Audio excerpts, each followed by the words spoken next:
Untuk ubi Cilembu sendiri sekarang itu kan, dia memiliki indikasi geografis ya, yang ada sementara ini hanya di 4 kecamatan, di Kecamatan Pemulihan, Tanjung Sari, Sukasari, sama Rancakalong, Kabupaten Sumedang.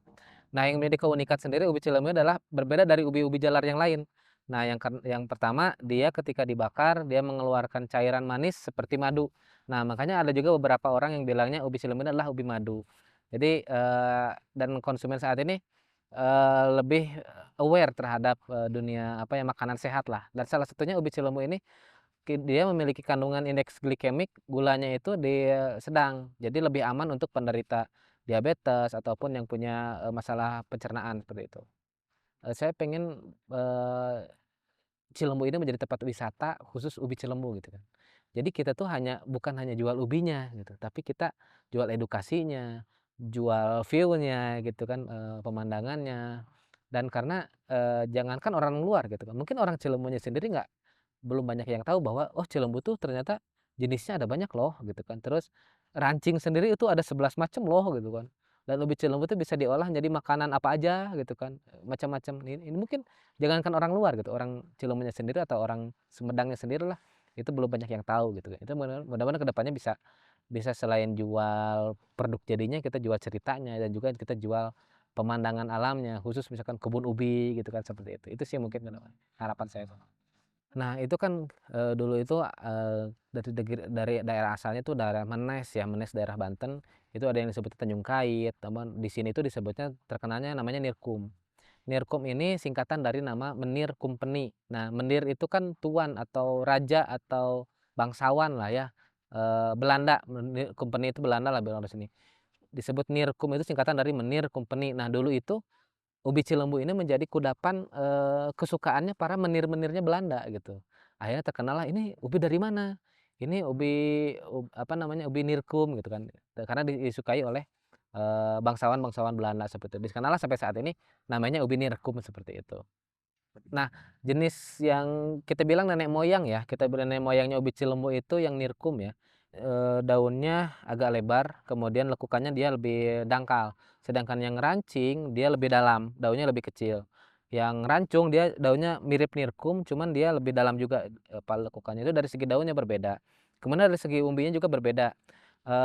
Umbinya kalau yang Nirkum dia lebih berurat, warnanya pucet lah kita bilangnya, kemudian kalau yang rancung dia lebih oranye, yang rancing cenderung yang lebih kuning. Kemudian dari segi madu, dari segi kan, konsumen sekarang banyak yang pengen ubi itu yang bermadu ya. Yang madu itu paling yang banyak itu yang rancing, makanya banyak yang membudidayakan. Kemudian yang, rancung, dia karakternya ubinya lebih apa ya, lebih basah lah kita bilang, lebih basah, benyek gitu. Tapi bermadu juga. Sedangkan yang Nirkum, dia madunya kurang, cuman manisnya dia legit. Jadi, orang Sunda bilangnya apa ya, cakial mungkin ya, cakial. Jadi madunya sedikit tapi manis. Nah, itu yang menyebabkan mungkin berbeda dari ubi-ubi yang lain itu sih.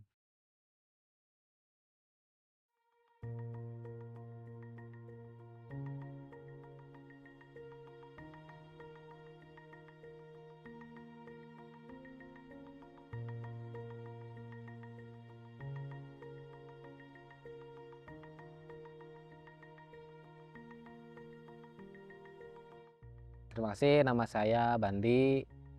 Kalau bertani saya dari 2011 dan saya asli lahir dari Desa Cilembu, Kecamatan Pemulihan, Kabupaten Sumedang.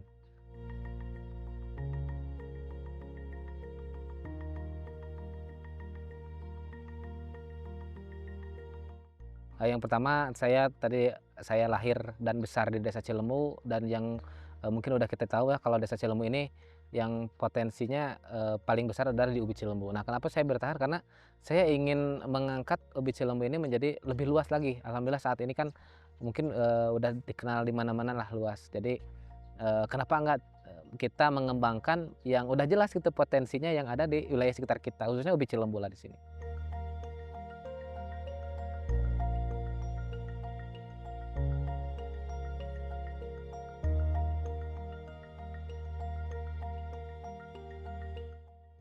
Untuk ubi Cilembu sendiri sekarang itu kan, dia memiliki indikasi geografis ya, yang ada sementara ini hanya di 4 kecamatan, di Kecamatan Pemulihan, Tanjung Sari, Sukasari, sama Rancakalong, Kabupaten Sumedang.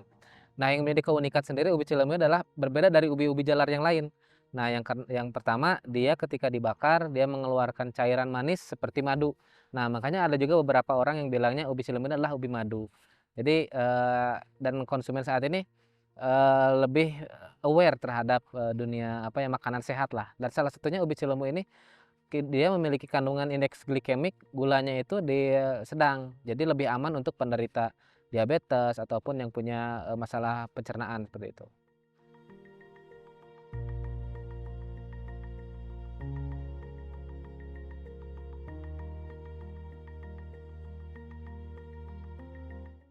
Dan memang letak geografis di Cilembu ini sekitar 700 sampai 900 itu mempengaruhi banget terhadap, rasa. Selain itu juga faktor budidaya di Cilembu ini adalah bisa bilang kita semi organik. Paling bagus itu adalah yang full organik ya. Jadi itu pun mempengaruhi terhadap rasa dan pola tanam di mana kita itu ada tanaman jagung dulu, ada tanaman padi dulu, itu jagung dan, padi itu dia kandungan P dan K-nya tinggi. Itu yang, mempengaruhi terhadap rasa manis ubinya juga.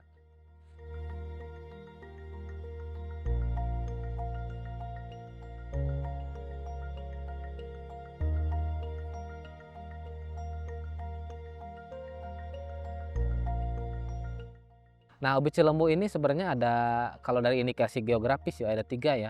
Yang pertama ada yang nirkum, ada yang rancing, kemudian ada yang eno. Nah, kemudian seiring berjalannya waktu, banyak pasaran sekarang itu adalah yang jenis yang rancing dan yang rancung. Itu yang paling, banyak di pasaran sekarang itu, yang banyak dibudidayakan karena umurnya genjah, kemudian produksinya dia lebih tinggi, itu sih.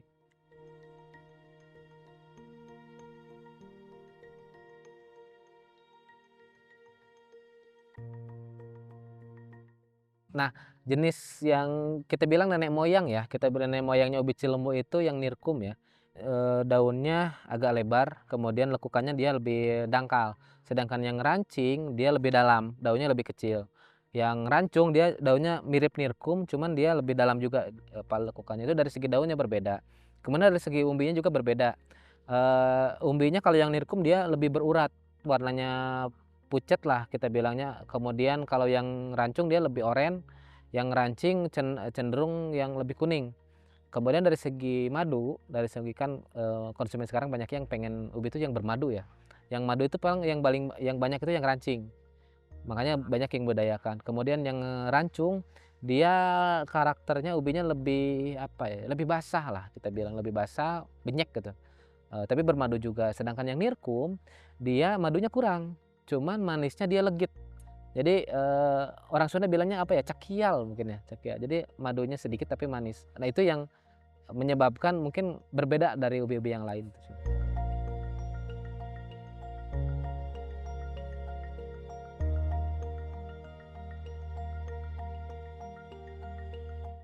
Nah itu kan, dulu itu, dari daerah asalnya itu daerah Menes ya, Menes daerah Banten, itu ada yang disebut Tanjung Kait, teman di sini itu disebutnya terkenalnya namanya Nirkum. Nirkum ini singkatan dari nama Menir Kumpeni. Nah, Menir itu kan tuan atau raja atau bangsawan lah ya, Belanda, Kumpeni itu Belanda lah bilang di sini. Disebut Nirkum itu singkatan dari Menir Kumpeni. Nah, dulu itu ubi cilembu ini menjadi kudapan, kesukaannya para menir-menirnya Belanda gitu. Akhirnya terkenallah, "Ini ubi dari mana? Ini ubi apa namanya, ubi Nirkum," gitu kan. Karena disukai oleh, bangsawan-bangsawan Belanda seperti itu. Dikenallah sampai saat ini namanya ubi Nirkum seperti itu.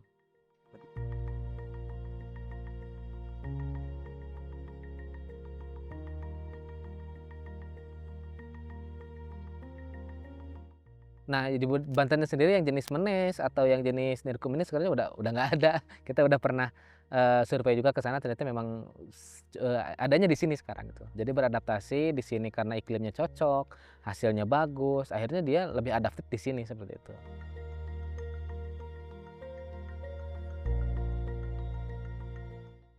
Ya, alhamdulillah kalau untuk permintaan kita jujur aja kita nggak seimbang nih antara permintaan dengan supply. Jadi supply dan demand-nya kita nggak seimbang. Banyak permintaan penjualannya, lebih tinggi daripada supply. Makanya kita perlu adanya teknologi-teknologi, misalkan meningkatkan produksinya, bagaimana kita produksi. Kemudian kalau kita lihat di pasar ya, hampir kita pergi kemana pun pasti ada yang jualan ubi. Nah, sedangkan lahan ubinya sendiri ya, Cilembunya sendiri sebenarnya nama desa gitu kan. Tapi, sekarang tersebar di 4 kecamatan atau di Kabupaten Sumedang lah gitu kan. Jadi ya memang permintaannya cukup alhamdulillah cukup lumayan tinggi gitu untuk ubi cilembu ini. Jadi jangan khawatir kalau untuk budidaya ubi cilembu, jangan takut jadi petani lah gitu kan, apalagi petani ubi cilembu, pasarnya terbuka sangat luas gitu.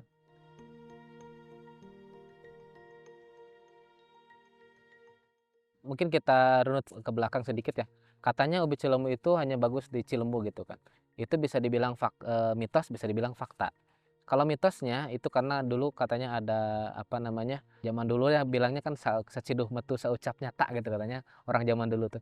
Katanya ubi ini manis, jadi karena ada perkataan orang tua seperti itu, jadinya hanya tumbuh di sini. Tapi kalau ketika faktanya ternyata tanah di Cilembu itu berbeda, kemudian airnya juga berbeda, ketinggian tempatnya juga berbeda.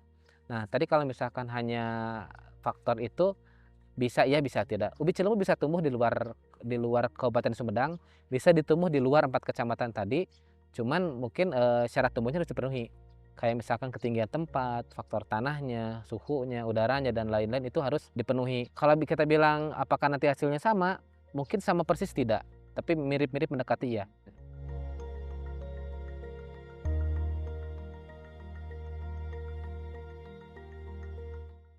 Ubi cilembu itu kan kalau misalkan kita tanami ubi, itu yang pertama, kualitasnya tentu akan menurun.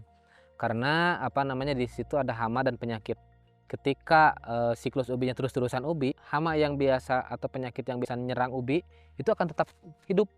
Nah, kalau kita selang dulu dengan tanaman lain bukan famili ubi, jadi, misalkan dengan jagung ataupun dengan padi, itu si siklus hamanya akan terpotong dulu. Jadi hamanya akan mati, nggak bisa bertahan. Nah, yang pertama itu. Yang keduanya, si ubi ini tadi biasa di sini gitu diselangnya dengan tanaman jagung ataupun dengan padi kalau di sawah. Nah, si kandung batang jagung atau batang padi ini dia tinggi kandungan P dan K-nya, fosfor dan kalium. Nah, kalium ini terutama dia berperan terhadap rasa manis. Jadi kalaupun di sini ada di lahannya ada yang nanam jagung, ada yang nanam padi, itu tidak semerta-merta mengharapkan hasil dari jagungnya atau mengharapkan hasil dari padinya, tapi mengharapkan hasil nanti ubi ke depannya akan lebih bagus, seperti itu sih.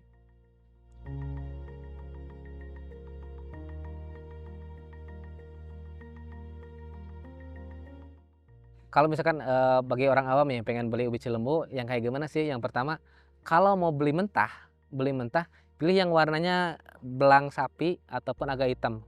Itu biasanya orang-orang kios itu suka disumputin di belakang, karena memang tampilannya kurang menarik. Karena itu justru kalau yang di oven itu lebih bagus, karena dia tadi ada jamur yang menyerap, air di kulitnya, sehingga pemecahan pati menjadi maltosa, gulanya itu dia lebih cepat. Nah, di situ jadi dia lebih cepat matang, madunya lebih banyak. Kemudian dari segi kalau yang matang ya, biasanya kalau pasar saat ini paling banyak itu disukai yang banyak madunya. Tapi kalau misalkan, mohon maaf kita bilang sekarang banyak ubi yang KW lah mungkinnya, bagi yang orang awam mungkin nggak tahu juga. Pilihlah ubi yang dingin. Kenapa yang dingin? Karena kalau misalkan ubi yang kita bilang kurang bagus lah ya kita bilangnya, ketika panas itu bagus, tapi ketika udah dingin dia kembali lagi ke keras. Nah, itu tandanya ubinya kurang bagus. Tapi yang bagus itu pilihlah ubi yang ketika dingin itu dia tetap lembek, tetap bagus, tetap bermadu seperti itu.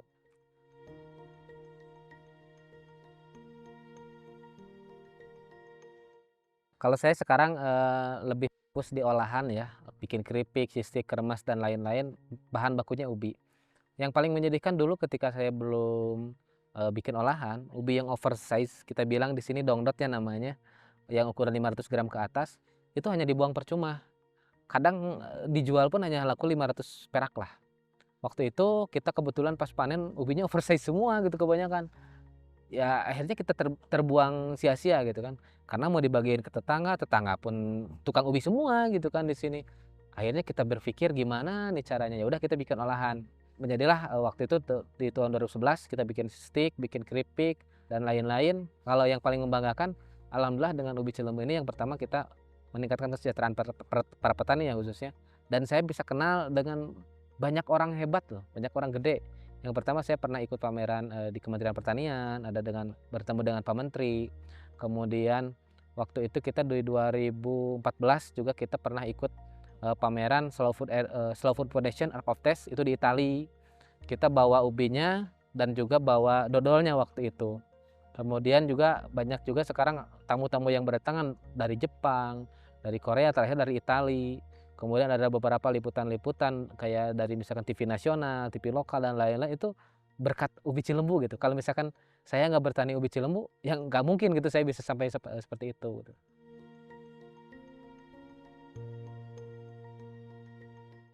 Kalau momen istilahnya mah ada sih ada, cuman kalau sampai menyerah sih alhamdulillah enggak, justru ketika ada, aduh panen sekarang kurang contoh saat ini memang, panen kita lagi kurang nih karena musim kemarau kemudian ya tapi justru itu membangkitkan, motivasi kita, harus gimana nih kira-kira biar ubi itu bisa selalu ada di tiap, musim gitu kan. Kemudian, sekarang kan banyak yang masih ada ubi-ubi yang terbuang, kira-kira bikin apa nih, jangan sampai ada ubi yang nggak laku lah atau, nggak, terbuang lah seperti itu sih.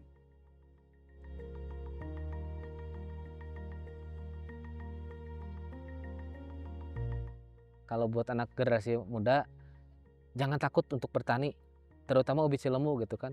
Karena, pasar ubi Cilembu itu sangat terbuka lebar gitu kan.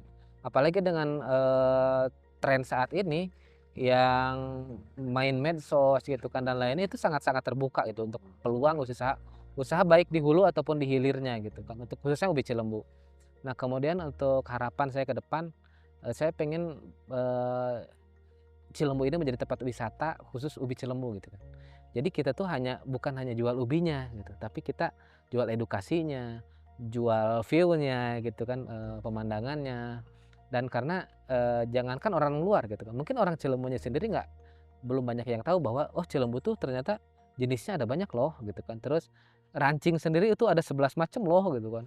Dan ubi Cilembu itu bisa diolah jadi makanan apa aja gitu kan, macam-macam. Ini mungkin jangankan orang luar gitu, orang Cilembunya sendiri atau orang Sumedangnya sendirilah, itu belum banyak yang tahu gitu kan. Itu mudah-mudahan ke depannya bisa bisa selain jual produk jadinya, kita jual ceritanya dan juga kita jual pemandangan alamnya, khusus misalkan kebun ubi gitu kan, seperti itu. Itu sih mungkin ke depan harapan saya tuh.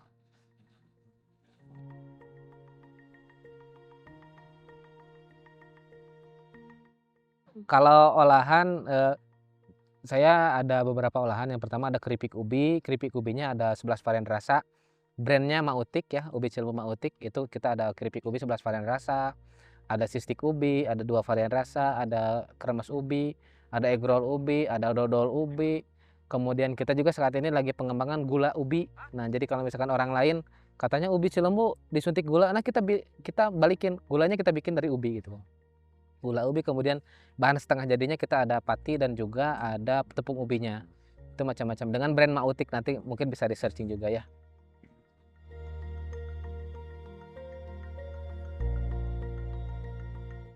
Kalau misalkan, kita protes ya mungkin, "Kok harga ubi Cilembu mahal ya?" Nah, kita bisa lihat prosesnya. Ubi Cilembu itu mulai tanam sampai panen itu di 4 sampai 5 bulan.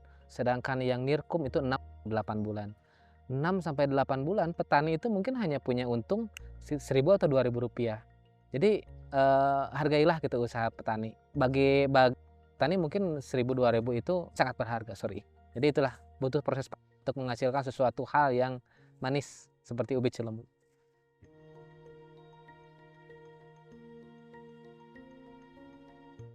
Hiduplah seperti ubi, walaupun dia di dalam tanah tidak terlihat, tapi dia bermanfaat.